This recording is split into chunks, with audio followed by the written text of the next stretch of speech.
I'm Patricia Welcome, and I was living in Hitchin in 1973. I came to live in Hitchin in 1963, age 6 years old.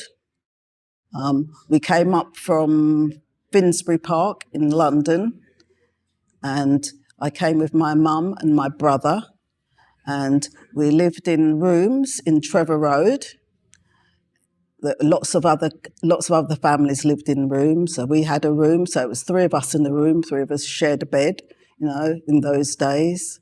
I came from Jamaica to live in Hitchin in 1964. Well, I came to England the same time as my siblings in 1964. At that time, I believe I was 12. We lived at King's Road in Hitchin. My mum and dad came from Jamaica. They came here and descend from me and my sister and my brothers, and we all came to live in Hitchin. Went to school in Hitchin. It was good. It was lovely. We got to know so many other families at that time living in Trevor Road. It was 9 and 10 Trevor Road. It was owned by an Italian gentleman, and he rented out rooms to West Indians. If I'm honest with you, right, we didn't have, we tried to build a close-knit West Indian community. And that was basically it, because, without saying it, but there was racism at the time.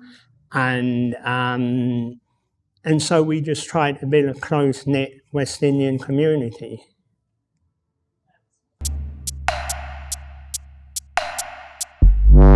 I'm Wilbert Murray. I was here in 1973 when Bob Marley first come to Hitchin. We used to hear music. My dad especially used to play music at home. And he used to play ska, his reggae, and Bob Marley just happened to be on the scene at the same time. I didn't really knew much about Bob Marley then, really, to be honest. I am Winston Campbell, and I attended the Catch a Fire concert in 1973. Kenneth Campbell, I attended the Catch a Fire concert in 1973. I was a teenager, and in actual fact, I helped to promote the gig because I knew the promoter, and we were very familiar with each other, and he lived in Hitchin. The promoter actually lived in Hitchin. He was an African man by the name of Rashid. The sound system was started by our bigger brother. His name is Errol.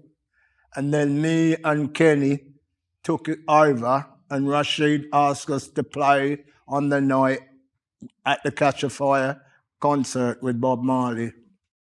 Yeah, we had a sound system. At the time, there was 2 other sound systems in Hitchin, but my sound system was called Newcomb Sound, and it was the most popular sound system at the time. That's how comes we actually got the booking. Back in 1973, walking into the town hall, because as a boy, me and my brother, we used to come here upstairs for Sunday school.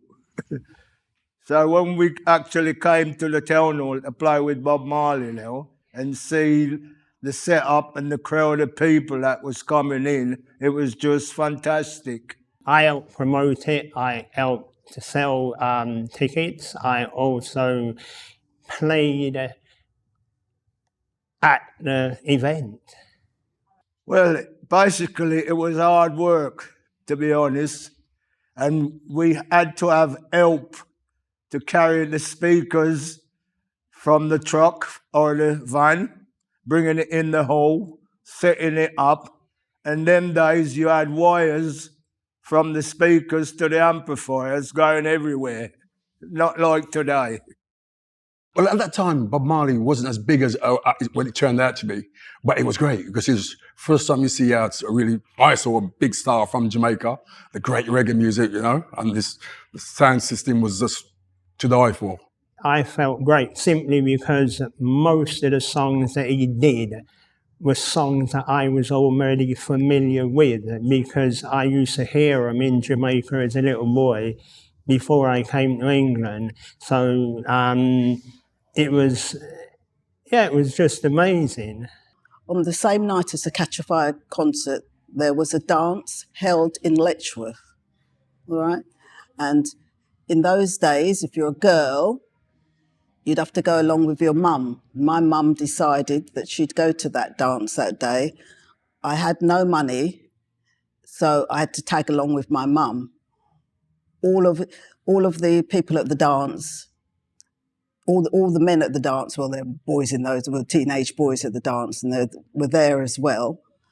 And when time came to go to see Bob Marley, they all cleared off because they all had money. But because we were girls, there was no way that we were going to be let out, and we had no money anyway. So that's why I didn't go to see Bob Marley. It wasn't that I didn't want to, just couldn't afford to go. It was just sublime. It was just brilliant. I'm not 100% sure on the night whether Bob Marley played at the Town Hall first or he went to the old grey whistle test. The night was actually brilliant because it was the first time, as far as I can remember, it was the first time we had anything like that at the Town Hall.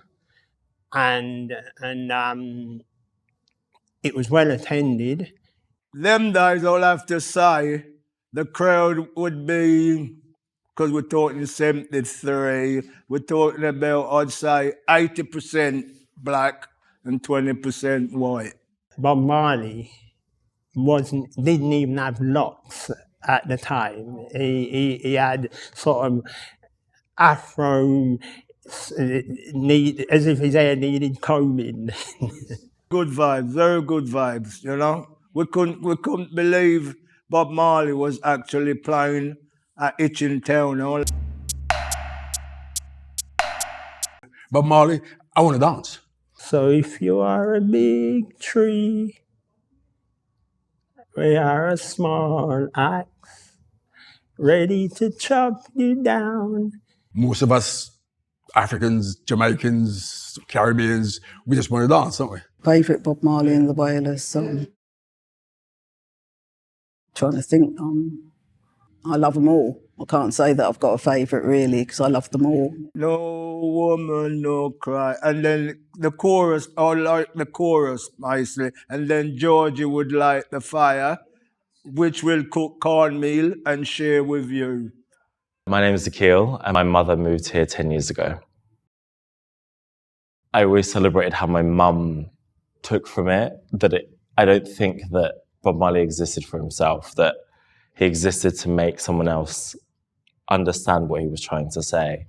And I grew up with my mum who understood what it was, the lyrics were, and that was she was trying and being the essence of what those lyrics were, which was about free thought and human existence and understanding who you were as a human being.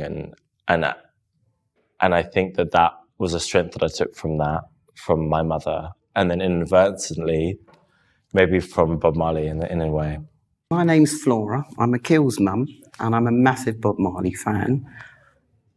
And I discovered Bob Marley in 1973 when he first sang No Woman, No Cry. No Woman, No Cry had a message to me because it spoke of love, it spoke of hope, it spoke of togetherness. And we just recently came back from Jamaica where we had to do the 9 mile. We did. And Bob Marley lives. Facts. And tonight, 50 years in Hitchin Town Hall, Bob is alive today. And I'm so proud to be here for this 50th anniversary in Hitchin. It was reggae music. It was just the best. There was nothing. It was our music. That's what it had on me. It was our music. It was superb. It was the best. Bob Marley lives. One love. John, one love.